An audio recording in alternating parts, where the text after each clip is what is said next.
Bueno, estamos aquí para escribir historias. Nos hemos reunido en este taller después de tantos años para explicar las herramientas necesarias para escribir bien un relato.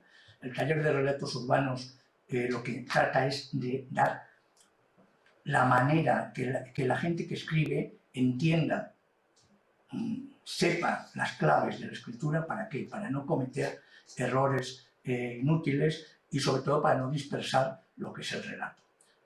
Para escribir un relato, como decía Oscar Wilde, se necesitan dos cuestiones. Una, tener algo que contar, y dos, contarlo bien. Tener algo que contar, tener una historia, tener la historia que a nosotros nos interesa, que nos mueve a escribir, y contarlo bien, tener técnica, tener conocimientos, tener una serie de elementos, tener en cuenta una serie de elementos que nos van a ayudar a convertir nuestra historia en un relato extraordinario, o por lo menos en un relato adecuado a lo que es el género. Vamos a jugar, esta vez es online, no es como han sido estos 14 años anteriores, donde se ha podido tener un contacto directo con las personas interesadas. Más de 1000 personas en estos 14 años han pasado por este taller de la Feria del Libro. Vamos a avanzar en una cuestión fundamental, ¿no? Escribir es como subir los peldaños de una escalera, es como ir avanzando poco a poco con la intención de que llegue al final a la culminación de un relato bien escrito. Pero hay que tener en cuenta algunas cuestiones que no debemos olvidar. En primer lugar, la literatura es mentira. ¿Qué quiere decir? La literatura de ficción consiste en contar una gran mentira, inventarse una serie de sucesos, inventarse personajes que son ficticios, que son inventados, para explicar una profunda verdad, la profunda verdad que tiene el propio autor, ¿no? que le empuja a escribir. Hay un pacto entre el lector y el autor. El lector creerá la mentira que le cuenta el escritor a cambio de que se la relate de una forma verosímil, de una forma creíble. Ese pacto en literatura es importantísimo para entenderlo, porque la verosimilitud no es el hecho de que lo que se cuenta sea real, quiere decir que haya ocurrido así como lo cuentas. Muchas veces hechos reales resultan inverosímiles, increíbles, y hechos inverosímiles parecen absolutamente reales. Creo que en literatura el relato de ficción tiene sus propias reglas, y la verosimilitud depende del mundo que construya el autor en torno a su relato. Bueno, el autor tiene que hacer sentir al lector que lo que le cuenta es cierto, tiene que emocionarle. Características del cuento. Estas características, bueno, incluso están escritas por Edgar Allan Poe, son características generales del relato breve que son es importantísimo tener en cuenta. En primer lugar, la brevedad. La brevedad es fundamental, pues estamos hablando de relatos. En segundo lugar, la intensidad creciente. ¿Qué quiere decir? Que tiene que empezar de una manera fuerte, pero debe ir subiendo la intensidad del relato, el interés, la emoción. Debe contar una sola peripecia. No puede contar muchas historias, mezclar, meter cuestiones, bueno, como se puede hacer en la novela muchas veces, no tangenciales o que ayudan al ambiente. No. Tiene que ser una sola peripecia argumental. Debe de haber una unidad en la trama. La trama, lo que contamos, tiene que haber una perfecta unidad. Es un problema de estructura. La estructura del relato debe ser fundamental. Debemos de medir ese tipo de cuestiones. Y debe producir en el lector un único efecto. No podemos mezclar varios efectos, no podemos plantearnos muchas cuestiones, quererlo contar todo en el mismo relato, sino que tenemos que elegir un efecto. Estas son las características del relato, del cuento breve, que son fundamentales, porque un cuento debe de ser como un martillazo, debe de leerse de una sentada, de un golpe, y debe crear esa emoción, ¿no? O esa fuerza, ese impulso. Y tiene unas reglas, que lo veremos en este taller, bastante claras. ¿Qué es un relato narrativo? Bueno, el relato narrativo de ficción es algo tan sencillo como historia más personaje. Lo veremos en la próxima sesión, hablaremos en profundidad de la historia y de los personajes, pero en esencia es que la historia es algo que le ocurre a alguien, así de simple.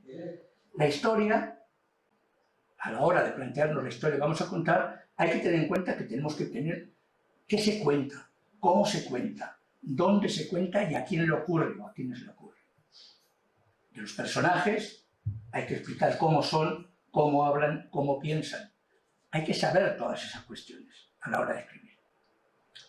¿Cómo se cuenta? Bueno, ya lo veréis cuando hablemos más en la próxima sesión. Hay un orden, hay un paradigma, un planteamiento, que es una presentación, un nudo de desarrollo y un desenlace. Existe una dramatización.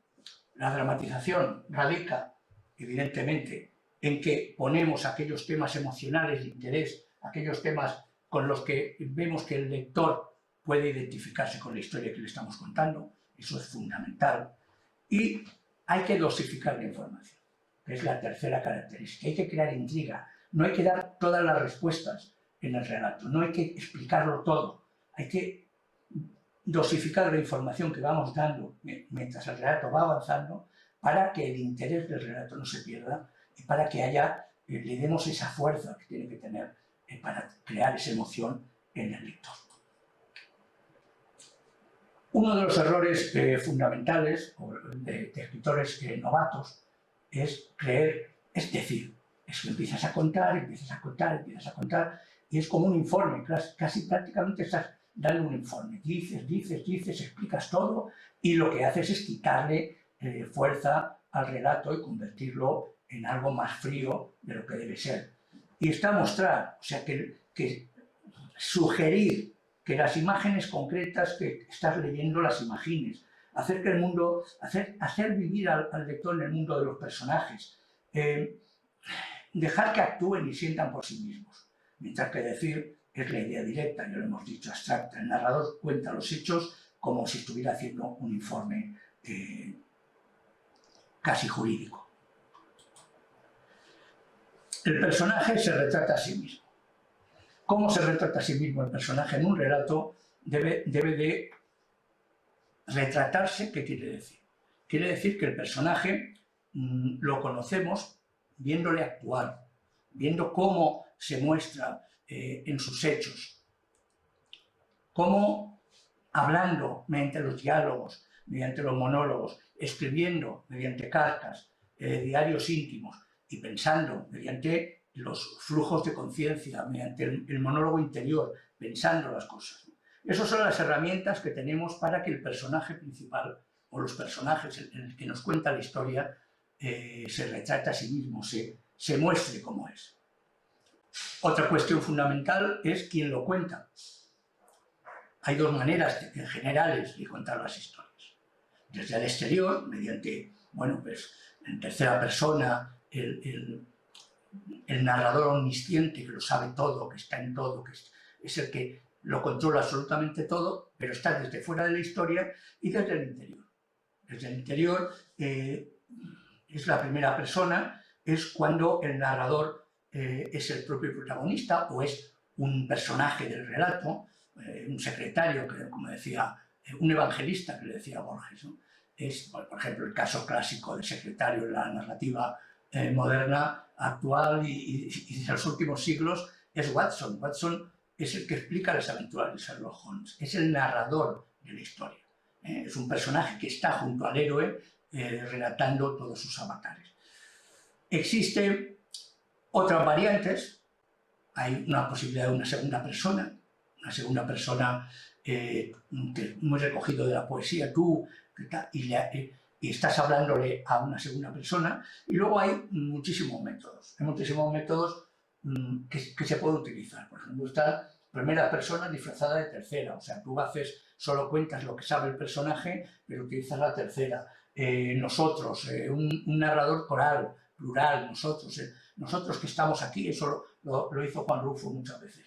Un narrador interino, que es bueno, pues alguien que se ha encontrado con una historia, ¿no? Entonces la lee, documentos, narradores múltiples, cuando son varios los que cuentan la historia mixtos, cuando junta primera persona, o sea, un primer testimonio, pero en una tercera, sin narrador, utilizando informes, utilizando monólogos de interiores, ¿no? Pensamientos, cartas.